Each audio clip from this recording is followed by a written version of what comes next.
So good morning, everyone. Lovely to see you all. Today, I'm going to talk in a little more depth about a subject I've covered in the past, but going to go into it in a different way, talk about some different strategies. So let me see if I can share my screen. And let me just readjust my screen. So if someone could give me a thumbs up if you can see my screen. Yeah, lovely. Okay. Now, I've called this Eat That Frog. Strange title, weird title. I borrowed it from a mentor of mine called Brian Tracy. Brian Tracy actually wrote a book a few years ago called Eat That Frog. So I've just borrowed the title from him. And I think it covers very succinctly one of the most important things in our life. Your time, ladies and gentlemen, your time is your most precious commodity. When you use it, you never, ever get it back. I mean, you've all heard the analogy of a bank account, have you, to your time? Some have. Let me give you let me say it again. Imagine you have a bank account and you have an ATM card. And the only way you can get money from your bank account is using your ATM card. Now, you're all familiar with that process. But imagine you are never, ever allowed to see how much money you have in there.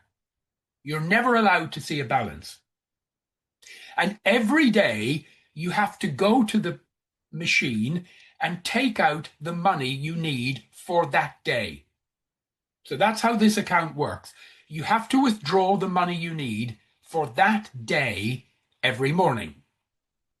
You're never allowed to see how much you have in there, and you are not allowed to deposit any more.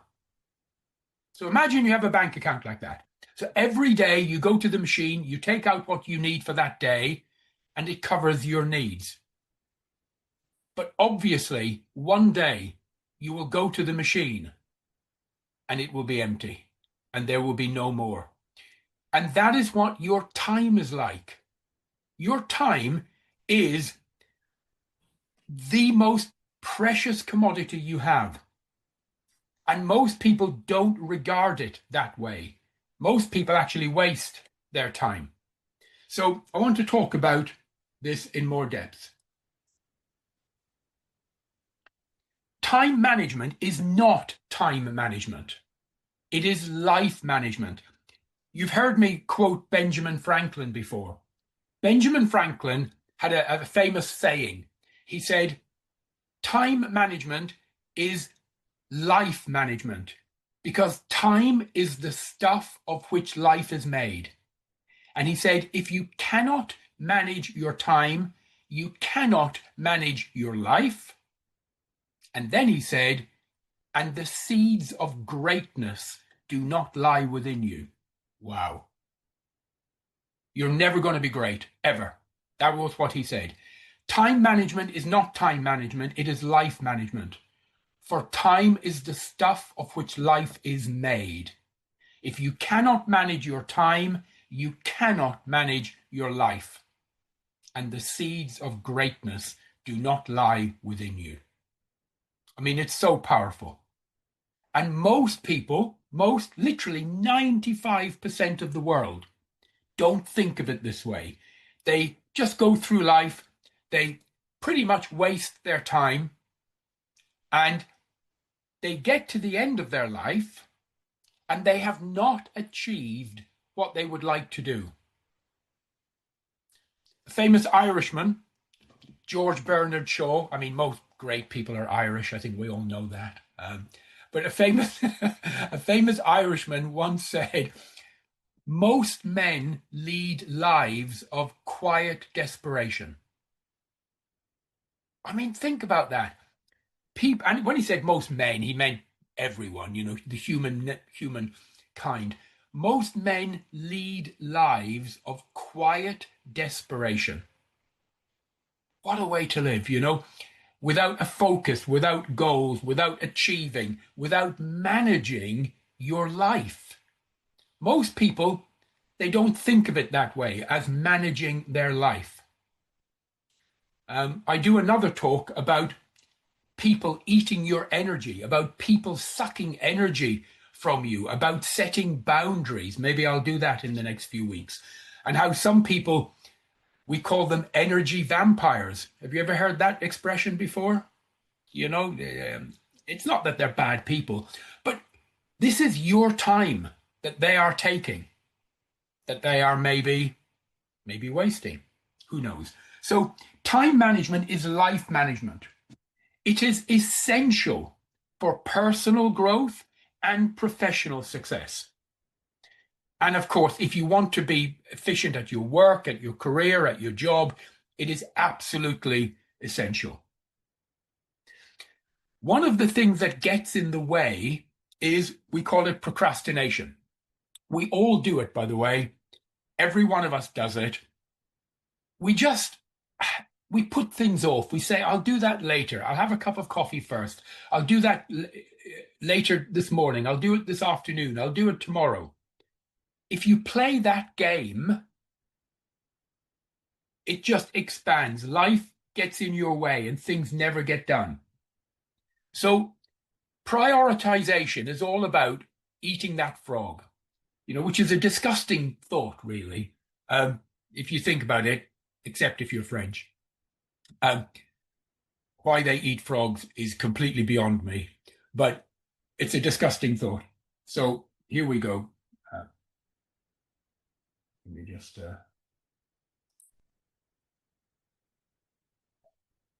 So how do we deal with this? Well, one of the key techniques is to always do the important jobs first. Most people do it the opposite way.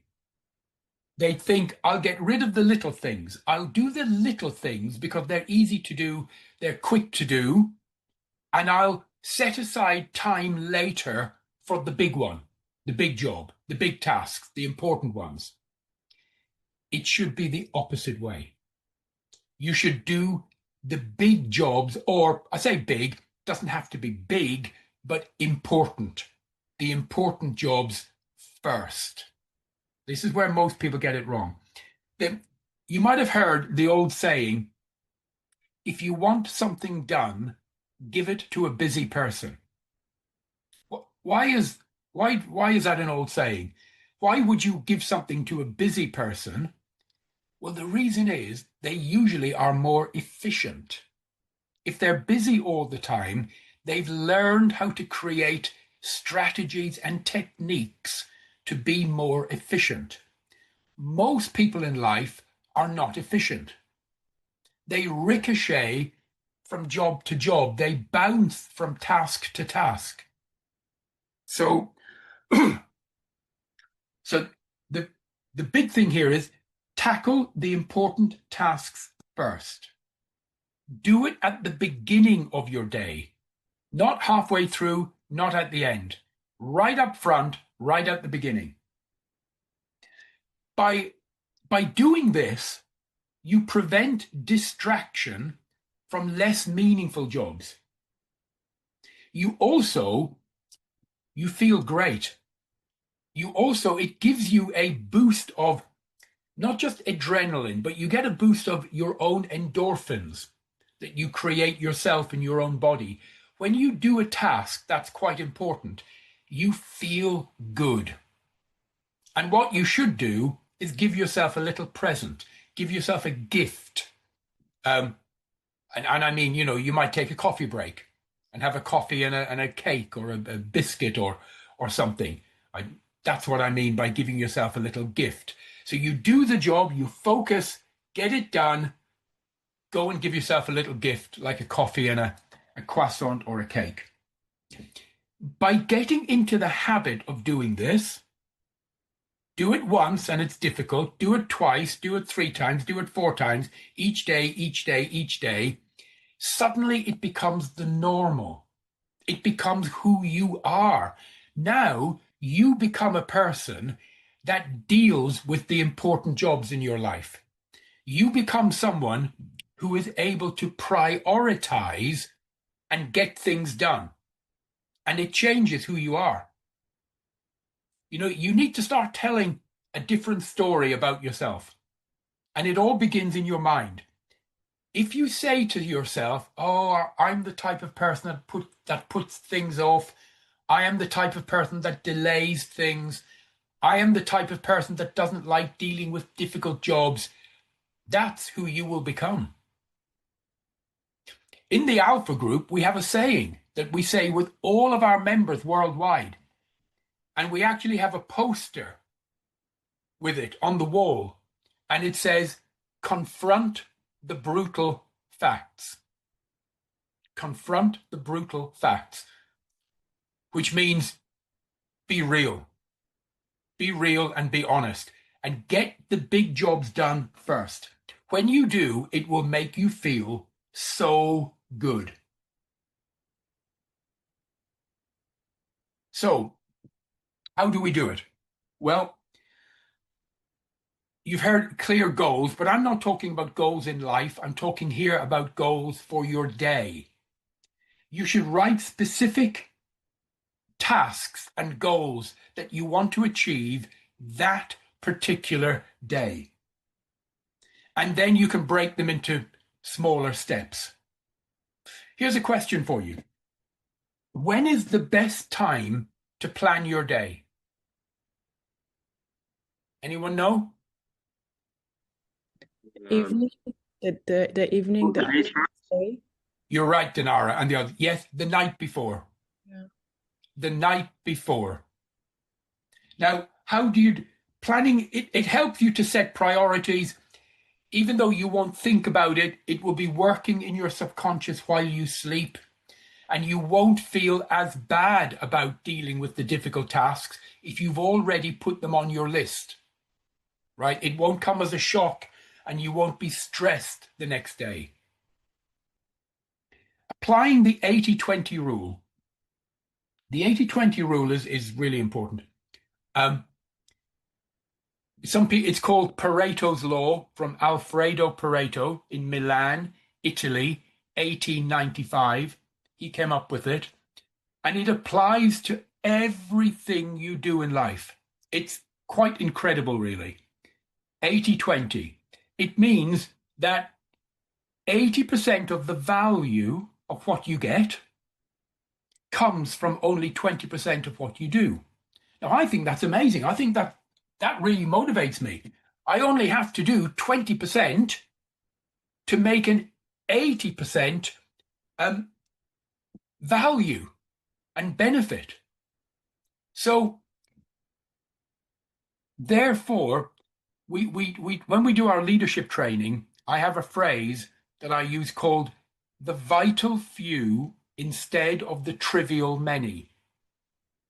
We should focus on the vital few, whatever that is in your life, instead of the trivial many. And most of us allow the trivial many, the lots of little distractions, to take priority.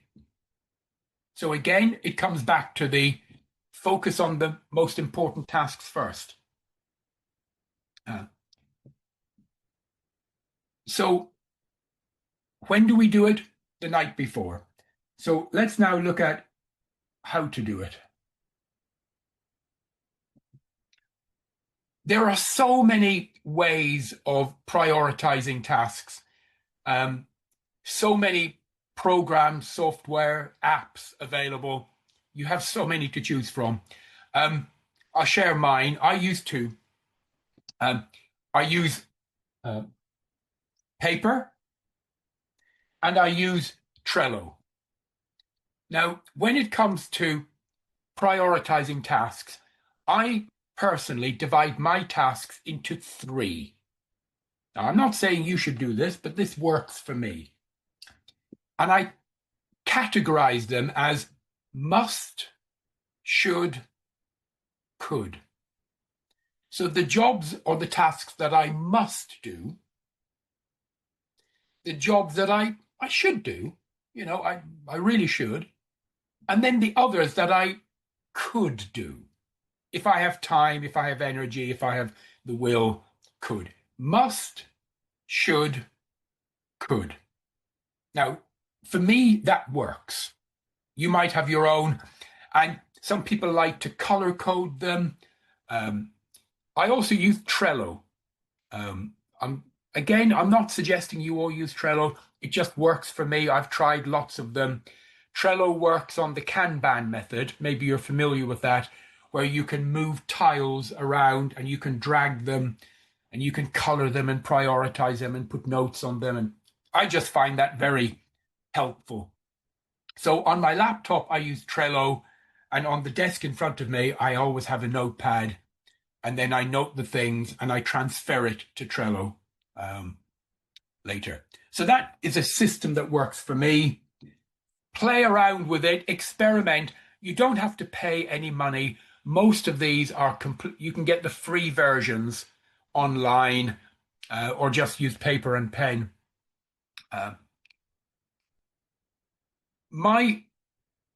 How do I do it?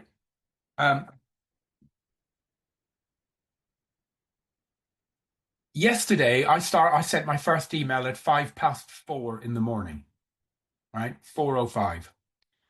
I sent my last email at 7 o'clock last night. So I worked from 4 till 7, 4 in the morning till 7 at night. I don't know how many hours that is, right? But I did take breaks. And I have a habit. I work, now you will all be different, but you will find it will either be 20 minutes, 30 minutes, or 40 minutes. Most people can focus like a laser for a short period of time.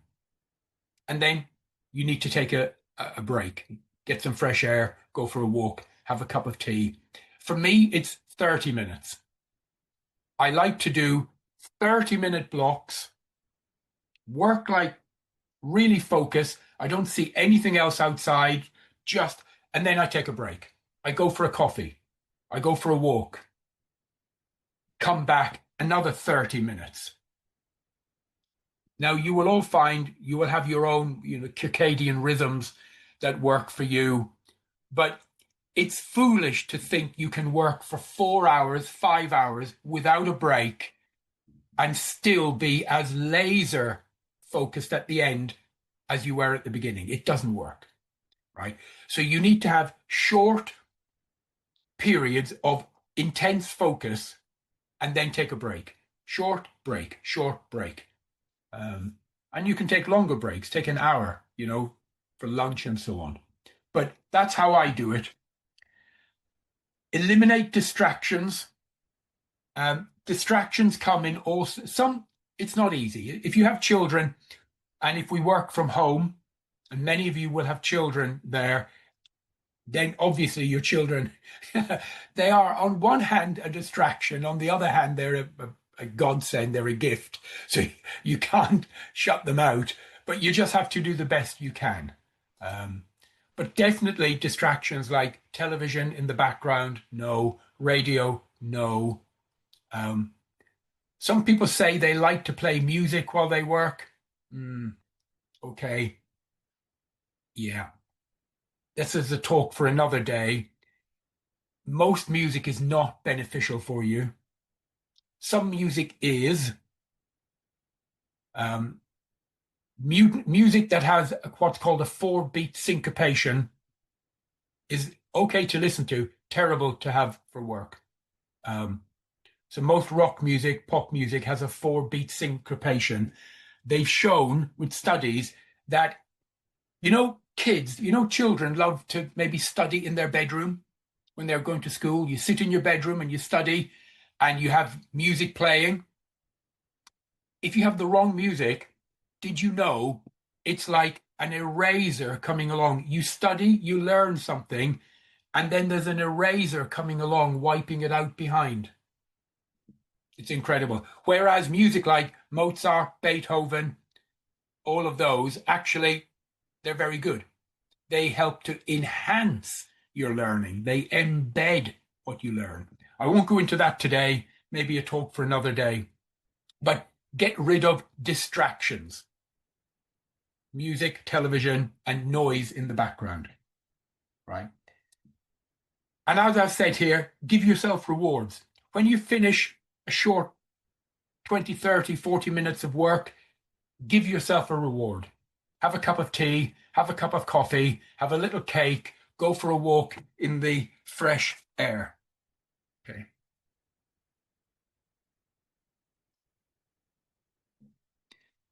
This is something that I do. I call it all the D's. Whenever I am, you see, most people have a problem saying no in life. Most people have a problem. When it's difficult at work, if someone comes to you and if they're your boss asking you to do something, it's difficult to say no. But maybe it's a colleague, someone else, then you can. If it's a family member, I know it's difficult, but most people have difficulty saying no. And yet, successful people are good at setting boundaries. They're good at saying, no, I am so sorry, I can't do that. So I use this little formula, all the D's. Whenever I am given a job to do, I look at it and I ask myself, does this job really need to be done? So I decide, does it actually really need to be done at all? Does any time need to be devoted to this? And very often the answer is no, it doesn't. So I delete it. Just get rid of it. Don't give it any more thought. So first of all, make a decision. If it does not need to be done, delete it, get rid of it, ditch it. The next one, not everyone is in this position, but can it be delegated? Is there anyone else in your family, your friends, your group, your work? Is there anyone else that could do this instead and do it better? And if there is, maybe you have the opportunity to delegate. But if you look at it and you make a decision and you say, yeah, this actually does need to be done, and I am the one that has to do it, then do it now. Do it now. Most of you who email me, you know that I respond very quickly. Very quickly, sometimes within minutes. If it's something that's there, comes into my inbox, and I can do with it, if I can deal with it really quickly, I'll do it. I won't just let it sit there, taking up space for the next 4 hours. So if it can be done, and if it can be done quickly, then do it right now. And the same with the big jobs. Put it in your to-do list, categorize it, and then do it first thing that day or the next day. The reason we call it the frog is because it puts a picture in your mind. It represents the most challenging, the most important thing you've got to do. It also simplifies things. It breaks it down into an easily understood metaphor. And it helps you to enhance your engagement. But the big thing, the biggest of all, is the one at the bottom. It builds productive habits. Now, will you go in one day from being a little bit disorganized to being incredibly organized? Maybe. But again, studies show it takes 21 days to build a habit. And so if you do it and you stick to it, after 21 days, it will become who you are. Now you will be telling yourself a different story. Now you will be saying to yourself, I am organized. I am efficient. I'm the kind of guy that gets things done. Or I'm the kind of girl that gets things done. That's me. That's me to my very, very core. I am a productive, efficient person. So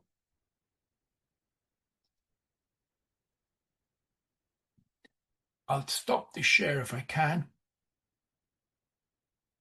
The important message from today is be aware.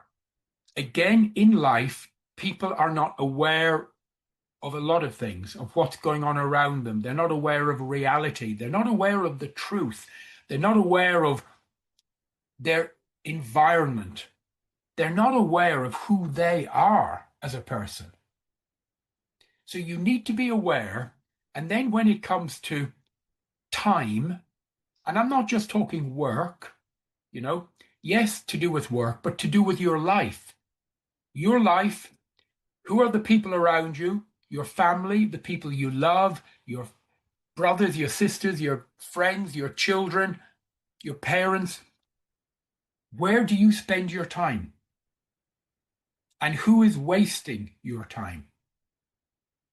Just be aware and start to have that conversation in your own mind. What am I doing? Why am I doing this? How does this benefit me? Because you'll never get it back. Tomorrow is 24 hours that have been, gone. It's in the past. You will, well, sorry, I meant yesterday. Yesterday, 24 hours, it's gone. What did you do yesterday? How did you spend those 24 hours? Were they joyous? Were they fulfilled? Were they empowering? Did they move you forward? Did yesterday help you in your health, your wealth, your family? I don't know. But today you have another chance. And tomorrow you have another chance. So just be aware. Constantly have that conversation in your mind. What am I doing right now? How is this benefiting me? Is this helping me with my job? Is it helping me with my family? Is it helping me with my health? Is it helping me with my mental well-being?